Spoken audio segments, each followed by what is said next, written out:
football, BYU football starting, Major League Baseball news. Let's bring in Blaine Fowler, a resident expert on the Deseret First Credit Union hotline. Blaine, it's a busy Monday as we try and figure things out. A little under 6 weeks to what would be the start of the college football season. BYU begins today. That's encouraging news. Yet we have MLB games postponed tonight. What do you make of all this? Interesting. It's in Major League Baseball. The big question is, how do you keep a bunch of 20-something-year-old or early 30-something-year-olds with millions of dollars under wraps and not have them go out and do things and get exposed?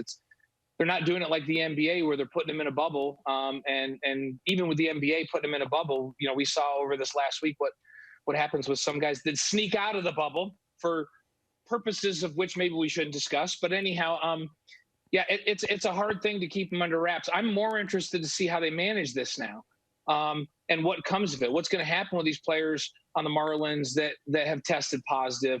Will they just isolate, manage those folks? Will this thing spread? There's just so much unknown about this. The one thing that we do know is high-level athletes without underlying respiratory disease and all those kinds of things are relatively low risk for getting seriously affected by the disease. So we'll just see how they can contain this thing and see how it goes there. That's a big challenge for Major League Baseball. Those guys have too much money and too much time. Well, with BYU football beginning practice today, I guess the question is who are they preparing for? I mean, we know that, and Tom Holmoe mentioned he's got 3 different scenarios. He's kind of just waiting for everything to play out, and then he's ready to jump. But obviously, the big rumor, the rumor that everybody's kind of excited about is Alabama. I mean, does BYU just start preparing for Alabama? I mean, is it that simple? Well, I think the coaching staff has started to prepare for Alabama if that ends up being the case. And I think a lot of what happens in college football rests on the SEC. They're the power conference of power conferences. And, their commissioner came out more than a week ago and said, no, we want to play a full schedule if we possibly can, and that they'll watch the data over time and not make a decision until we get a little bit further down the road. But, if the SEC decides that they want to play, then I think we're going to play. And, I don't think it matters what the Big Ten and the Pac-12 say. I think the SEC has a much bigger voice and will have a bigger impact on what everybody else does. And certainly that impacts BYU. And I know this, that Tom Holmoe's had conversations with multiple teams in the SEC and in the Big 12. Both conferences have wanted to fill those games and have conversations about the games they lost with the Big Ten and the Pac-12. And so, think teams like Alabama, and that's been well documented. And I do think that when it's all said and done, if we play at a regular time in the fall, that there's a really good chance that BYU plays Alabama in that opener. But also TCU needed a game. Oklahoma State needs a game. Iowa State has needed a game. Texas A&M, we know, is actively looking for a game. Tom has had conversations with all of those schools, among others. And we know that if indeed they play, he feels confident they can fill a full schedule full of teams like those teams. And that'll be kind of fun. It would be fun. It'd be anti my regular schedule, but 2020 is different. And let's talk about this, Blaine. We're seeing what's happening in baseball, and they have a farm system where they can bring in replacement players who weren't exposed potentially if they want to play, say, tomorrow or something. College football is just unique and different that way. 85 scholarship players, about 105 players in total. Can teams set up in a way where if there's a positive test, they don't have to isolate the whole team? Do you think that BYU and other teams need to configure how they practice in a way where they don't expose each other just in case? So you don't have to be canceling week 1 and week 4 and week 7 and week 10. Well, think about this, guys. They've already been, like we talk about official today, getting there for workouts where the coaches can be involved. But today's practice and this week's practices aren't much different than what they've been doing other than coaches can be involved. Because they've been doing player run practices. They've been doing workouts with their strength coaches, which is allowed in the offseason for some time now.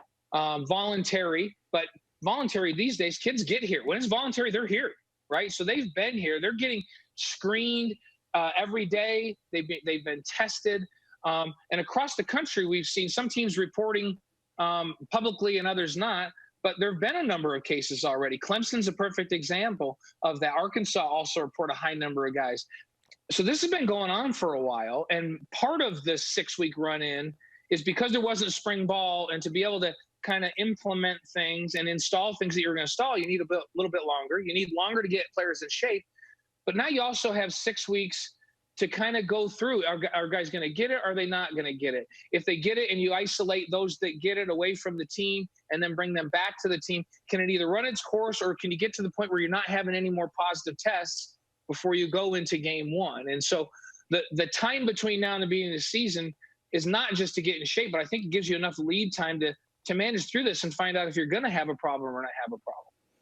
What's your educated guess on the number of games BYU plays today? As we sit here on July 27th, what's the number that's kind of floating around in your head on how many games you think BYU gets in this season? Everybody keeps talking about 10 as a backup kind of safety net, or 10 games. I mean, I'd like to see him play 12. And I think if the SEC says, no, we're going to schedule games starting that first week, and hey, Alabama's going to schedule BYU, I think they'll play 12.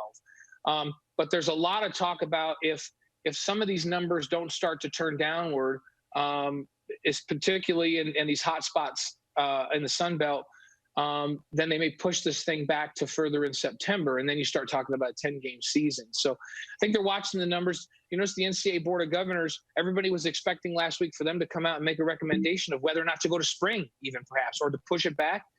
And their only statement was, well, we're going to wait a little while longer and we're going to look at the data. So the announcement was no decision at this point until they get more data. And I think the hope is that some of these curves can trend downward a little bit in some of these states where it's been hot, where they can start at the very beginning of September. And if that happens, then BYU could fill a 12-game schedule. But I think that backup is maybe it's a 10-game schedule and they don't start until maybe the third week in September or further out, if this thing can simmer down a little bit. That's what it kind of feels like it's going to be, Blaine, is delayed start and then an attempt at 8, 9, 10 games. Yet, if we have a team that gets multiple positive tests or whatever and they can't field a team, all of a sudden a game could be canceled, or BYU has one. It feels like if we get like 6 games in, I'll be happy. How do you feel about it? Hey, if I would rather, honestly, I'd rather play in spring than play 6 games. Ooh. I mean, that's my opinion. But I think they can manage around it to get more than 6. I think the 8, 9, 10 is maybe manageable. And then it depends on who you are. I mean, if you look at Clemson and Arkansas, where they're at already, I mean, these are teams where if they this thing may run its course with them. Sorry about that. My cat just bumped into the cat just ran into behind my. So, fortunately, the black cat didn't cross our paths. Like yes. She just walked behind me and smacked into the last thing we need right now, Blaine. We've got enough on our plate. We don't need that. We don't need that bad karma of a black cat walking right across here. That would be bad. So Binks went the back route and went that way. So we're all good. But yeah, we have a black cat named Binks. Have you guys seen Hocus Pocus? The little black cat Binks? Yes. Ours looks just like that, but she knows, she's trained. Don't bring bad karma and walk like this. Okay, she didn't do that. It's good. So only good karma. But you wonder if this thing may run its course with some of these teams at the rate that some of the teams that have been announcing their numbers. By the time we get to a season, they may have everybody been exposed to it and be in great shape by then. And we don't know a lot about, does it really provide long-term immunity or what's the story on that? But I think people feel a lot more comfortable if someone's been exposed, they have antibodies for this, and maybe not having a disruption if they get to that point. And some teams have had a lot of players already exposed. Do you believe in the ultra-competitive world of college football that there are teams that are trying to get positive tests on purpose competitively to have an advantage? With not naming names, yes, I believe there are. I say there are teams that are not being as unbelievably cautious, whose mindset is, hey, these are young, healthy players. We're not going to bend over backward to monitor these kids so that they don't come in contact with one another at all. Like, in other words, we're not going to operate in a bubble, and if they get it, we're going to manage it aggressively. I do think there's that mindset at some ultra-competitive programs. You know how big football is in some parts of this country, and so I don't doubt that is going on at some places. All right, Blaine, I'm going to throw you a curveball and ask you a non-COVID-19 related question. I know This is exciting. I know this is something different. We're going to throw something else out there. Wow. So now nothing has become official from BYU or Utah State. Neither have publicly commented on it, but we found out last week that Devonta Henry Cole, the grad transfer from Utah, looks like he's going to be on the move again on his way up to Logan to play for Gary Anderson and Utah State. How big of a hit is that for the BYU running back situation? It hurts their depth. Devonta Henry Cole wasn't going to be the feature guy anyhow, and maybe that's why. And that's maybe why he's going. And remember, there's a coaching change. AJ recruited Devonta Henry Cole, and then Harvey Unga is now the running backs coach. And I know that everybody's really excited to have Devonta Henry Cole. We've all talked about this. He's going to be a great addition, and he gets the ball out of the backfield. He's got some inside toughness, even though he's a small, quick back. But he was going to be a role player, a part of a rotation here. And I don't know what he's going to be at Utah State. I do know this, that Shelley is one of his, or is it Shelby? Derek? Jason Shelley. Jason Shelley is his best friend from the team up at Utah and is transferred up there. I do also know that he's got a girlfriend that's up there. So there's some personal reasons to be up there. And I don't know what he's been told his role will be up there, but if he has a chance to go be the feature guy there, and he's got friends and a girlfriend up there, then great. I mean, that's good for him. And for BYU, they love the fact that he can be a change up and do things, but I don't think they thought he was going to be a 30 carry a guy feature player in this offense. And maybe he thought that coming down, hey, I'm coming from Utah, this is what I'm going to be here. And I think that Harvey sat down with him and said, listen, we got great running backs, and we're as deep as we've ever been here at running back. And when spring started, it was a short spring, but Jackson McChesney looked phenomenal. And maybe the biggest surprise was Tyler Algiers, who looked really, really good in spring.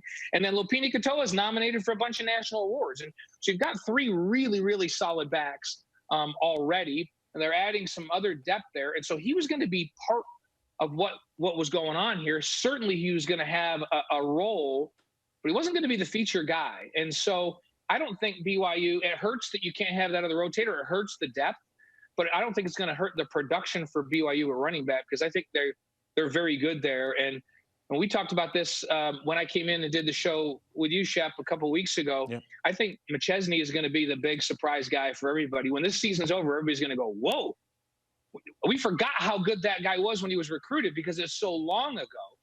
And I think he's going to be a star for BYU. It wasn't just UMass. That's what we hope to say, right?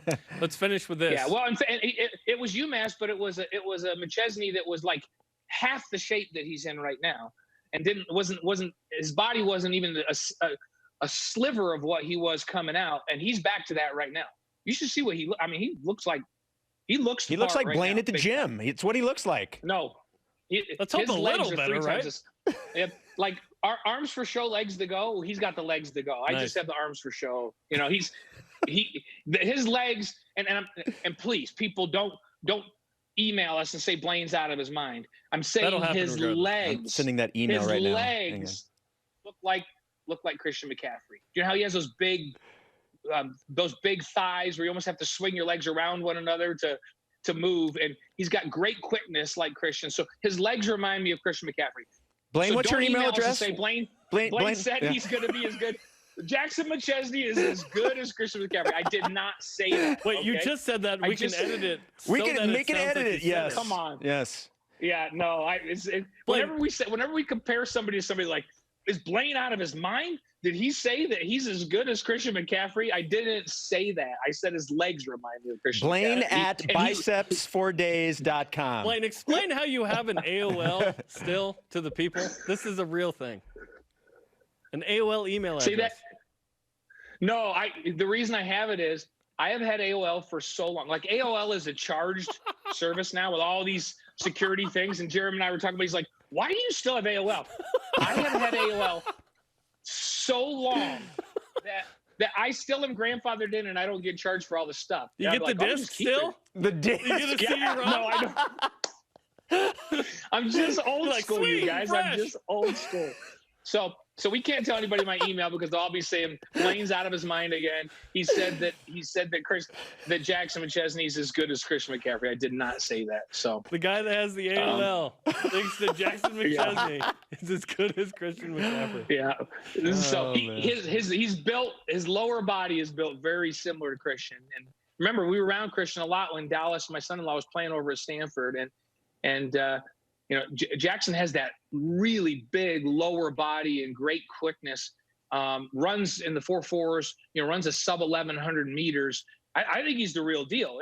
And we all know Lapini's the real deal. And then Tyler is ready for a breakout season. So BYU is stacked at running back, and which is nice because they've had a lot of injuries at that position. I think this is the year where we go, man, they are deep. And DHC was going to add to that depth and have a role. He was going to be, a big part of what they're doing, but having him gone does not kill BYU in any way, shape, or form.